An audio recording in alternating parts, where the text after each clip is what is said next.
What's up, guys? Jay Martin here, investor and CEO of Cambridge House, and my guest today is Egon Von Greyerz, the founding partner at Matterhorn Asset Management. Now, this was a fun conversation. Matterhorn Asset Management is the world's largest private storage of precious metals, gold and silver, outside of the government banking system. So Egon has 4 vaults scattered around the world, one of which is pretty unique. It's at this undisclosed location in the Swiss Alps, essentially bored into the side of a mountain, exactly bored into the side of a mountain with like 10 layers of security, James Bond style entrance points. Pretty neat. So I had to ask him about that and what kind of clientele stores gold in a location like that with a private airstrip for access and all that stuff. But from there, we got into some really cool macro themes, picked his brain on supply chain dynamics, some of the biggest risks that he sees in the market right now. What else do we talk about? The debt bubble, civil unrest, food supply issues, all things that he's watching right now from a distance, thinking, when is this really going to hit a tipping point and get real? And when that occurs, what happens next in terms of global catastrophe? Now, he's not another doomsday sayer, just to make that clear. We talk about some pretty dire potential scenarios, but I tried to really put him on the spot and say, we've been hearing these doom and gloom predictions since 70s, when Nixon took the US dollar off the gold standard all through the 80s, through the 90s, and forevermore. And so why should we think it's different this time? And it was fun. It was fun. So anyways, here's Egon Von Greyerz. Fun conversation. Hope you enjoy this. As always, 3 things. If you enjoy this conversation, there's a pinned comment beneath this video where you can subscribe to my weekly newsletter. All the cash from this channel gets donated to an organization called Zero Ceiling. Zero Ceiling's mission is to end youth homelessness. Check them out if you like. And number 3, if you would rather listen to this instead of watch it, you can find me wherever you listen to your podcast. Just check out the Jay Martin Show. All right, here's Egon Von Greyerz. Enjoy. I assemble the smartest people I can think of or reach out to carry that conversation, and that's exactly what I've done today. Please give my panel a round of applause. Welcome. Now, let's pivot to some macro events. I'm just curious if any stand out as more concerning than others. I think I've heard you talk about your thoughts on, the Evergrande crisis, in China. Is this, that catalyst moment that's going to create a series of major bankruptcies, really crash the Chinese housing market? Is this that Lehman Brothers, Bear Stearns moments? No, it's not. Does it catch your attention, or have you moved on past this, Egon? Yes, of course. Whenever we're looking at a bubble that at some point will burst, very, very seldom can we predict the actual catalyst that makes it burst. And it's normally unexpected, because when it's so so easy to make bubbles burst or to trigger avalanches, but because it's not just that last snowflake that actually triggers the avalanche, and therefore an event like Evergrande could very well trigger it. But at the same time, I did say at the time with Evergrande, it could be, but it doesn't have to be, because it's too obvious. So everybody focuses on that. Everybody's been talking about Deutsche Bank for a decade or 2, about Deutsche Bank going under. So it was too obvious. And anyway, my view has been that, Deutsche Bank is not going to be first to go under, as an example, because German government and the Bundesbank is not going to let the biggest bank in Germany go under first, because every single German has money in Deutsche Bank, more or less, and therefore they will print whatever amount of money is necessary to temporarily postpone the problem. So it will be a smaller bank instead that triggers it, for example. And that so that what I'm saying is the obvious thing is normally not the trigger. So therefore, everybody has said Evergrande. I mean, China is a massive property bubble. Nobody can understand how big it is. Now, the only advantage that China has it's quite an isolated financial economy. They're not depending on the world for borrowing money to the same extent. Most of it is printed or created internally. So therefore, it is not certain that China will have the same effect as the first trigger of a crisis of this kind, because it'll be more contained than with any other country going bust.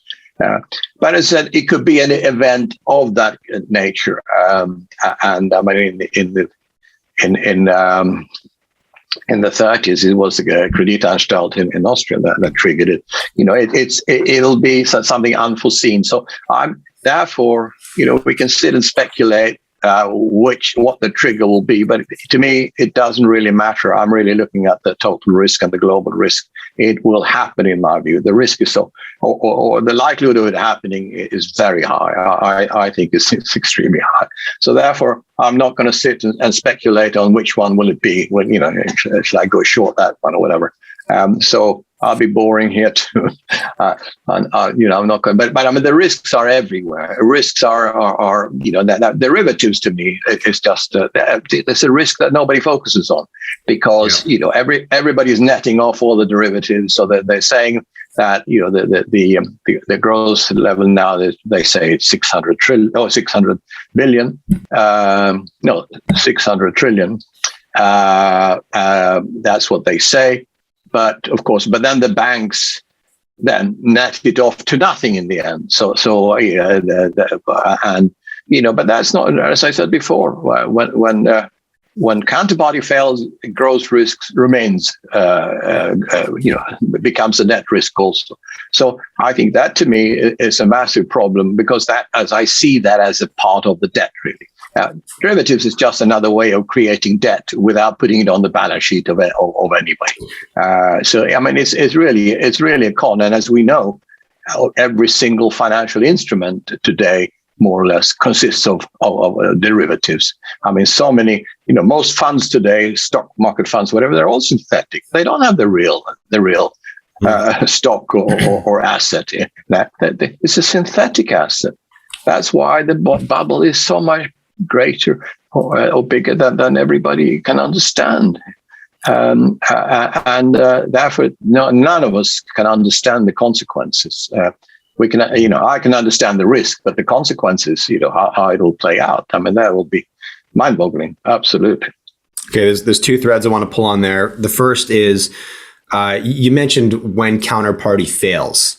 So for anybody viewing this, Egon, could you just take a quick minute to explain what counterparty risk is?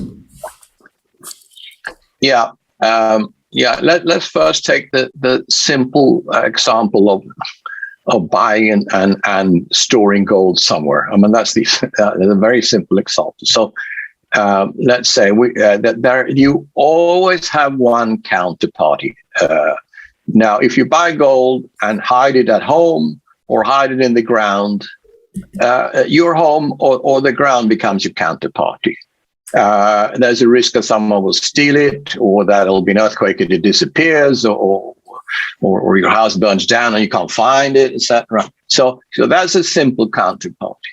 And then when you come, if you jump many steps, you come to the financial system where you have unlimited counterparties. So somebody issues a security, and there can be 100 counterparties, and it's sold back and forth, and you create a spider's web of interdependence here within the system. And in the end, as we saw in the subprime collapse, you don't even know who the counterparties are. Nobody understands the risk either. And I think that's what we are seeing within the financial system. There's so much synthetic assets, they call assets, which are actually, which is just paper assets. There's so much created that actually, in the end, has no underlying asset of value. And so there are a number then of counterparties standing behind guaranteeing these, but there's no chance for them. If the asset value implodes or disappears, there's no chance for these people to actually pay up for the liability that they have. Yeah, and the whole banking financial system consists of these structures today. And if you want to give advice to your children or young friends, become an insolvency lawyer or insolvency accountant. That'll be the most profitable thing you could ever do in coming years. and because they will busy for the next decades. We know, for example, with Lehman, how long that it took to sort that out. That was one bank. And you think about that if major parts of the system collapses. And of course, these insolvency lawyers or accountants, they're always paid first, as you know. So they will always get paid. Otherwise, they wouldn't work. Nobody else will get any money, but they will. So right. Therefore, you're too young to have children at that age, but maybe advise your children or people who now this will be a good profession in coming years, in my view. Yeah, that's a daunting statement. Okay, I like it. I like daunting statements. All right, so yeah, thanks for that. Now I want to back up to not to talk about Evergrande again, but you mentioned we don't know. We don't know what the catalysts for these are. We don't know what the last snowflake's going to be that causes the avalanche. Accepting that, if we're thinking about some kind of global systemic crash, we don't know what the trigger point will be. We can't know. But do you think we could have some confidence in the initial symptoms that we might see, right? Are there certain currencies, whether that's the dollar or the euro or the yen, that you think are most vulnerable and would be the early warning signs that something systemic is occurring? We are now, we have a system of, as you know, everything is based on just in time, supply chains of just in time. And this is why we're seeing massive shortages around the world. I had in one of my recent articles a children's story about a missing nail. So it meant that they couldn't put the horseshoe on the horse, and then that meant that the soldier couldn't ride, and then they couldn't go into the war, and basically they lost the whole war because of a missing nail. And that's where we are now. You've seen that around the world, these shortages everywhere. There's still plenty of stuff now produced everywhere, but it's not in the right place at the right time, because we have this incredibly fragile and sensitive just-in-time system now. Everything is dependent on that nail arriving at the right second in the right place. And all other nails, etc., at the same time. So that's I think why you could have a collapse without actually having the real problems in the world. It's a bit like Russia during the communist year. You had one factory that produced tires, unlimited amounts of tires. They never checked if there were enough cars that needed the tires. And so when you get disruptions in the supply chain, and that's what we're getting now, and I think that's a big risk. If you then get the energy crisis on top of that, and massive price inflation there, and this is exactly, I went through the 1970s in the UK. I was then, and I saw then, first it was obviously we had the oil crisis, with the oil prices just going straight up in the early 70s. And then we had in the UK coal miners strike, and then we had a 3-day week. So I was director of a retail company in electronics and consumer durables. We had 3 days a week. We had to sell televisions and radios, etc., in candlelight. So, and there were shortages of toilet paper, etc. So, these things, when they start, they can happen so quickly, and therefore, I see now a very similar situation to the 70s. It's never the same. It's always different. But you're seeing inflation is here. Whatever they say, inflation is here, and if you measure inflation in the same way that it was in the US as it was measured in the 80s, inflation is now 13% in the US. And of course, then you have 13% inflation, or at least much higher than is now announced.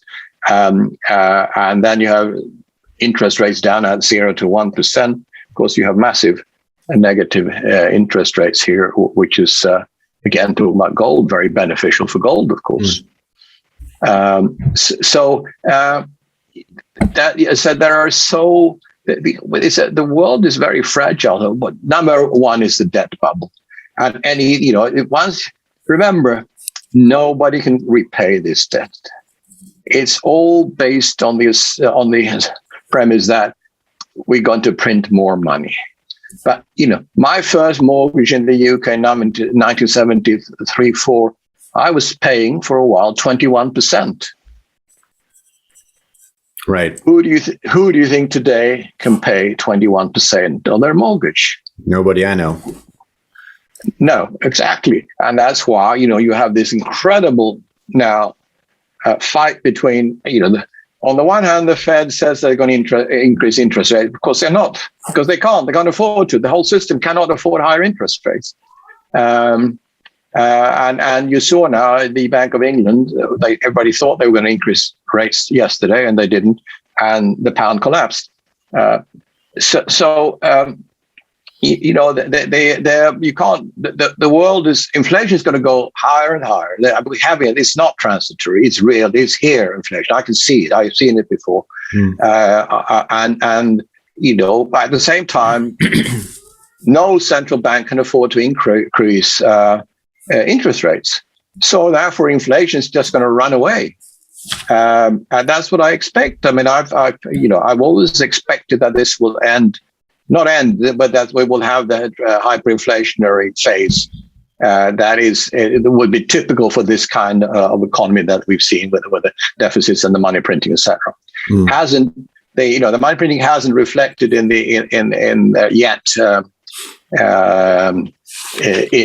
currency collapsing, but as I said, it has in some. Dollar has gone down 80% against Swiss francs in 50 years.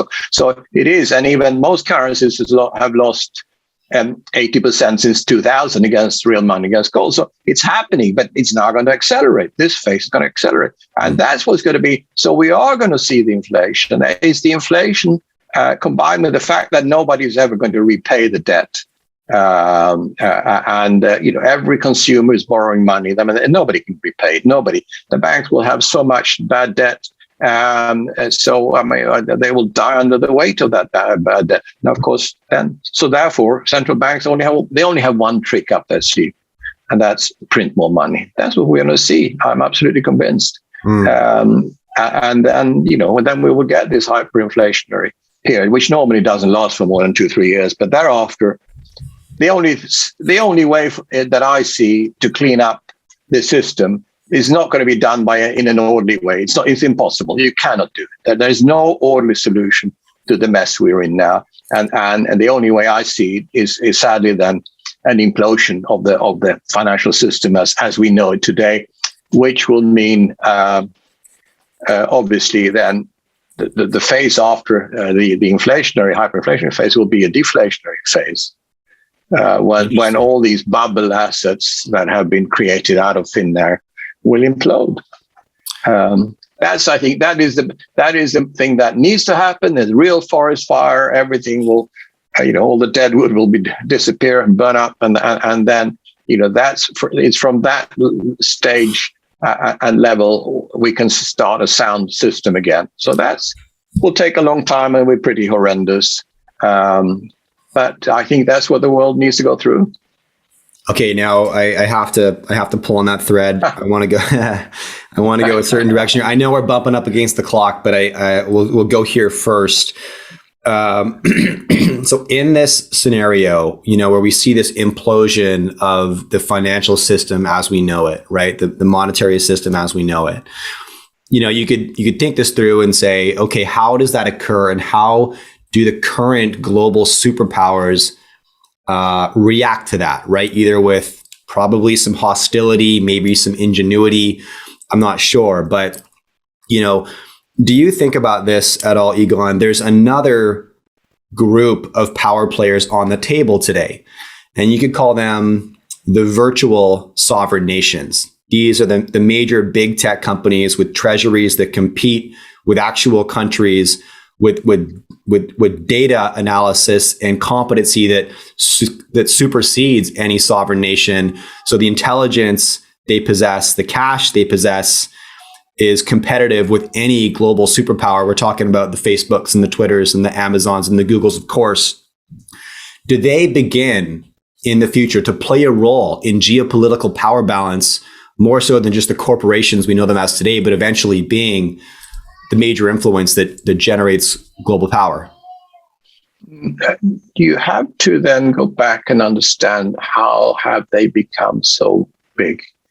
Yeah, they'd be clever, of course, but this could only happen in a bubble economy where you create hundreds of trillions of fake money that really has zero value. So they have an inflated power position now, and the way I see the world, that their assets will totally implode. All these bubbles will implode. So therefore, the ones who have the power now will not have the power in the future, and that's what this disorderly reset is going to create. I don't see. Sure, they will try an orderly reset many times. They'll try that. US will try it.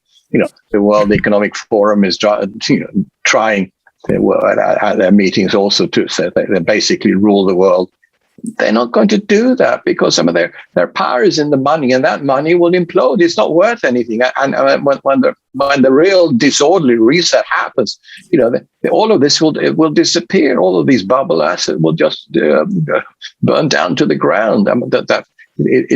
Nobody can believe that today, but that's the way I see it. Of course, that means also a disorderly economy. Governments are not in control. The army and police if they don't, as the Roman emperor said, many of them, you got to pay. Forget about everybody else, but pay your soldiers in gold, because they were the most important part of their whole system. Actually, having people who protected them. So you have to pay the soldiers in gold, and I don't think anybody's going to pay soldiers in gold today. So it's or police force or whatever it is. So you will probably have the social unrest doesn't come from unhappiness as such, or jealousy of the rich, etc. It comes from empty stomachs. And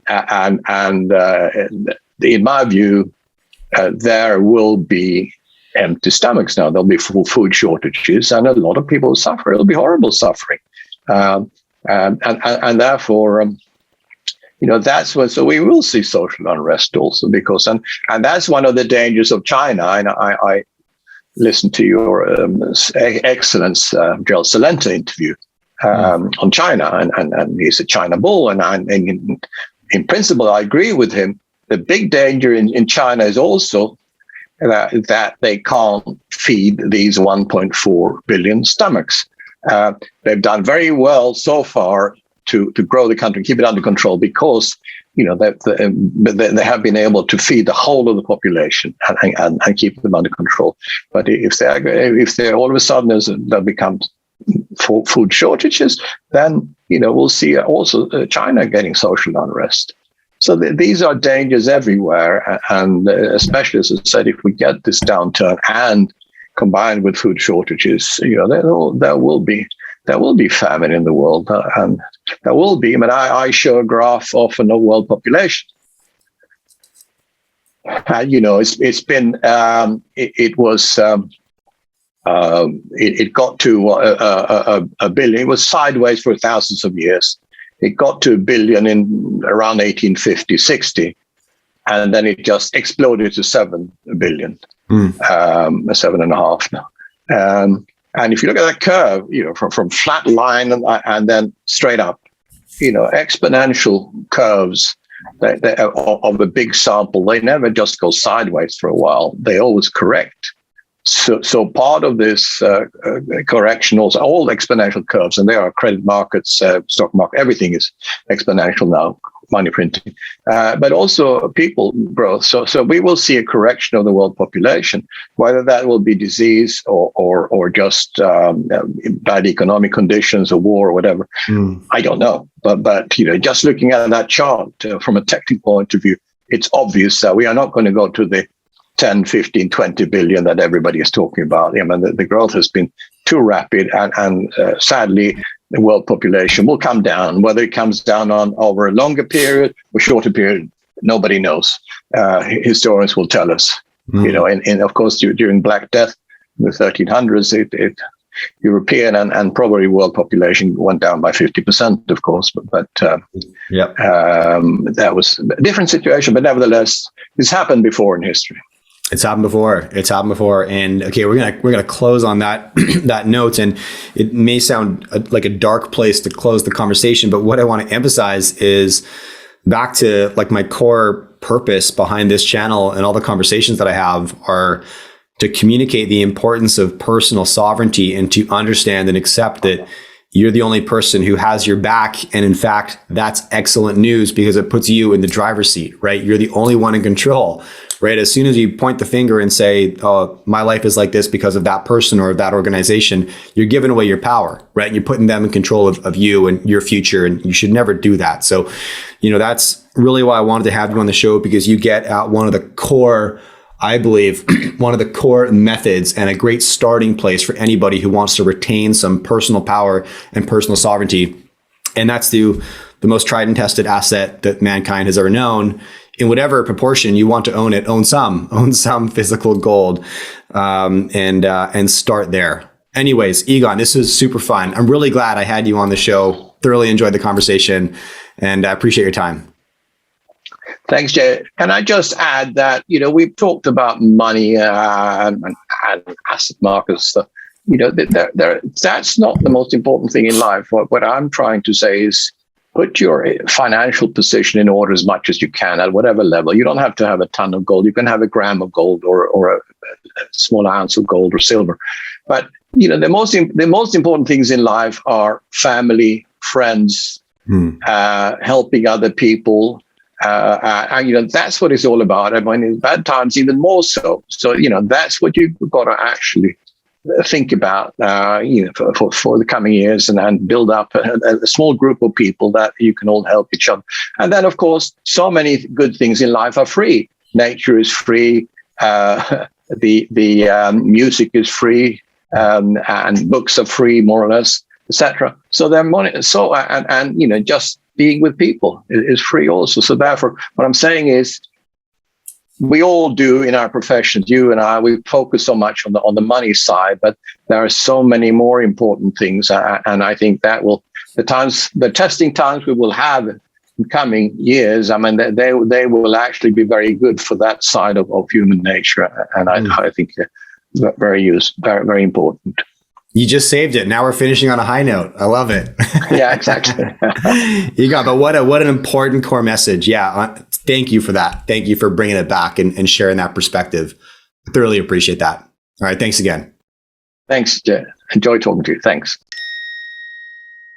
Okay, guys, 3 last things. First, if you enjoy my interviews and would like a bit more, you can subscribe to my Friday newsletter. It's free, and the comment to subscribe is right beneath this video in that pinned comment. In this newsletter, I share my key lessons learned, takeaways, and any actions that I might be taking in the market as a consequence of what I've learned on the show. Second, when I started a YouTube channel, I never anticipated generating any advertising revenue. But coincidentally, I do now, which is awesome. And so what I've decided to do is donate this to an organization that is very close to my heart called Zero Ceiling.